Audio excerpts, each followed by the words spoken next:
महापालिका निवडणुकांचे निकाल समोर आले आणि कोडं सुटण्याऐवजी आणखी किचकट झालं। त्याचं कारण म्हणजे महायुतीत असलेल्या एकनाथ शिंदेंची शिवसेना आणि भाजपला मिळालेल्या जागा। दोन्ही पक्षांना मिळालेल्या जागांमुळे महापौर पदाचं गणित बरंच किचकट झाल्याचं दिसतंय। त्यातही शिंदेंनी आपले नगरसेवक हॉटेलात ठेवल्यानं चर्चांनी आणखी जोर धरलाय। पण त्याच वेळी आता शिंदेंच्या ठाण्यातल्या महापौर पदाबद्दलही चर्चा सुरू झाली आहे। त्यामुळे आता भाजपनं शिंदेंची गोची केल्याची चर्चा आहे। एकूणच ठाणे आणि मुंबई महापालिकेच्या महापौर पदावरून नेमक्या काय घडामोडी घडतायत हेच या रिपोर्टमधून सविस्तर जाणून घेऊ। मुंबई आणि शिवसेना हे समीकरण गेल्या कित्येक वर्षांपासून कायम आहे, पण शिवसेनेत फूट पडल्यानंतर आता चित्र बदललंय। भाजप आणि शिंदेंच्या महायुतीला यंदा मुंबई महापालिका निवडणुकीत बहुमत मिळालंय, पण त्यात समीकरण जरा वेगळं आहे। मुंबई महापालिकेत भाजपला तब्बल 89 जागा मिळाल्या आहेत, तर एकनाथ शिंदेंच्या शिवसेनेला फक्त 29 जागा आहेत। मुंबई महापालिकेत सत्तेत येण्यासाठी महायुतीला 114चा आकडा गाठावा लागणार होता, तो त्यांनी पारही केलाय। पण महायुतीतली अंतर्गत रस्सीखेच आता पुन्हा सुरू झाली आहे। भाजपचे जास्त नगरसेवक निवडून आलेत, पण महापौर बनवण्यासाठी त्यांना शिंदेंच्या 29 नगरसेवकांची गरज पडणार आहे। त्यामुळे शिंदे महापौर पदासाठी किंवा स्थायी समिती सभापती पदासाठी बार्गेनिंग करतायत अशी चर्चा सुरू आहे। येत्या 23 जानेवारीला बाळासाहेब ठाकरे यांची जन्मशताब्दी आहे, त्यामुळे या मुहूर्तावर शिवसेनेचा महापौर व्हावा अशी इच्छा एकनाथ शिंदेंच्या शिवसेनेकडून व्यक्त केली जाते। दोन्ही पक्षांना 2.5 वर्षांचं महापौर पद वाटून घ्यावं असा प्रस्ताव शिंदेंनी फडणवीसांकडे दिल्याचं म्हटलं जात आहे।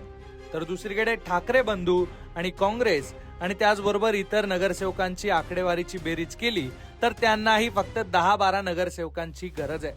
त्यामुळे फोडाफोडीच्या भीतीनं शिंदेंनी आपले नगरसेवक मुंबईतल्या ताज हॉटेलमध्ये ठेवल्याचं म्हटलं जात आहे। एकूणच सध्या भाजपला सत्तेत येण्यासाठी शिंदेंची गरज आहे, त्यामुळे शिंदे जास्तीत जास्त महत्वाची पदं आपल्या पदरात पाडून घेण्याचा प्रयत्न करताना दिसतायत असं म्हटलं जात आहे।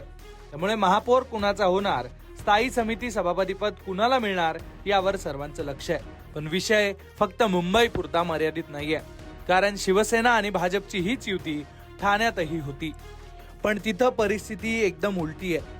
131 सदस्य संख्या असलेल्या ठाणे महापालिकेत सत्तेत येण्यासाठी 66ची मॅजिक फिगर पार करावी लागते। ठाण्यात एकट्या शिवसेनेचे तब्बल 75 नगरसेवक आलेत, त्यामुळे तिथे शिंदेंना कुणाच्याही मदतीची गरज पडणार नाहीये। त्यामुळे ठाण्यात तह करायला शिंदे तयार नाहीयेत असं चित्र आहे। पण मुंबई महापौर पदासाठी बार्गेनिंग करणाऱ्या शिंदेंना शह देण्यासाठी भाजपने आता ठाण्यातही महत्वाची पदं मागायला सुरुवात केली आहे। भाजप आमदार निरंजन डावखरे यांनी आक्रमक भूमिका घेतली आहे। जर महत्वाची पदं मिळाली नाही तर ठाण्यात आम्ही विरोधात बसायलाही तयार आहोत असं निरंजन डावखरे यांनी म्हटलंय। तर त्यानंतर आता शिंदेंच्या शिवसेनेकडूनही प्रतिक्रिया आली आहे। प्रत्येक पक्षाला वाटतं आपला महापौर व्हावा असं शिंदेचे खासदार नरेश म्हस्के म्हणाले। प्रत्येक नेत्याला वाटतं की आमचा महापौर त्या पक्षाचा की आमचा पक्षाचा असावा, त्या पद्धतीने भाजपच्या नेत्यांना वाटत असेल तर त्याच्यामध्ये चूक काय? ऍज अ पक्ष म्हणून त्यांना वाटत असेल। मलाही वाटतं की सर्वत्र ठिकाणी आमचा महापौर असावा, म्हणून ते शक्य आहे का? शेवटी निवडून आणणारे जे नगरसेवक आहेत त्यांच्या संख्येवरती महापौर ठरतो आणि पक्षाचे नेते जो निर्णय घेतात त्यावरती महापौर ठरतो। देवेंद्रजी, एकनाथ शिंदे साहेब जो निर्णय घेतील तो आम्हाला मान्य असेल। एकूणच कॅमेऱ्यासमोर महायुतीचा महापौर व्हावा असं एकनाथ शिंदेंची शिवसेना म्हणत असली तरी पडद्यामागे बऱ्याच मोठ्या वाटाघाटी सुरू असल्याचं म्हटलं जात आहे। त्यामुळे आता मुंबईचं महापौर पद शिवसेनेकडे राहणार की भाजपच्या वाट्याला जाणार हे पाहणं महत्वाचं असणार आहे। या सर्व राजकीय घडामोडींबद्दल तुम्हाला काय वाटतंय ते कमेंटमध्ये नक्की लिहा आणि अशाच राजकीय घडामोडी जाणून घेण्यासाठी लोकमत पाहत रहा।